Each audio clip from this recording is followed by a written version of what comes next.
Hi guys, কেমন আছো তোমরা? আমি এসে গেছি দীঘা। আর আমি এখানে একটু খাওয়া দাওয়া করলাম আর কি, ব্রেকফাস্ট সেরে ফেললাম।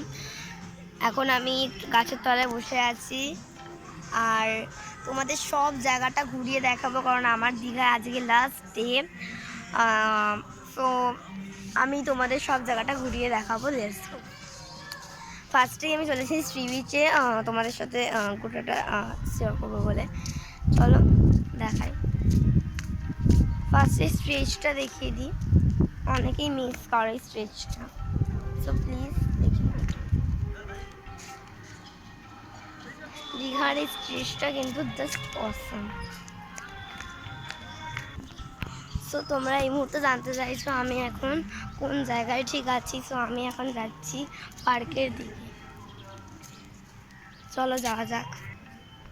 সো আমি এখন তোমাদের কবি রবীন্দ্রনাথ ঠাকুরকে স্ট্যাচুটা দেখাবো। দেখতেই পাচ্ছ রবীন্দ্রনাথ ঠাকুরের স্ট্যাচু আর পার্কটা দেখাবো। আমি আজ এখন ওল্ড দীঘায়, দেখতে পেলে তো পার্কটা।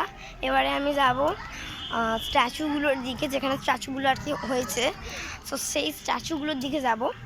আর এখানে গান চলছে, তোমরা তো অনেকেই বুঝতে পারছো। সো লেটস গো, স্ট্যাচুগুলো তোমাদের দেখাই। রোদ দুটোও বেরিয়ে গেছে, তাই সানগ্লাসটা পরে নেবই ভাবছি। সো এখানে আমি স্ট্যাচুর সামনে, দেখতেই তো পেলে স্ট্যাচুগুলোকে। আমি স্ট্যাচুর পিছনেই দাঁড়িয়ে আছি এখন। আর এই স্ট্যাচুগুলো তো অবশ্যই তোমরা মিস করবে না। এই দেখলাম, দেখে নিচ্ছ, এইদিকে একটা আছে। সো লেটস গো, পরের স্ট্যাচুটার দিকে দেখা যায়। সো আমি তোমাদের পার্কটা ভালো করে দেখিয়ে দিই।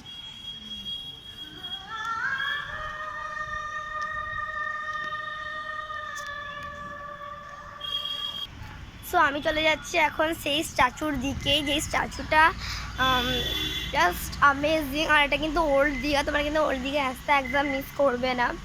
সো লেটস গো, আমরা যাই। আর প্রায় কিছুটাই বাকি, আমরা চলে এসেছি। রোদের জন্য সানগ্লাসটা কিন্তু অবশ্যই রাখা দরকার। সো দেখে নাও, দেখতে পাচ্ছ ভিডিওটা একটু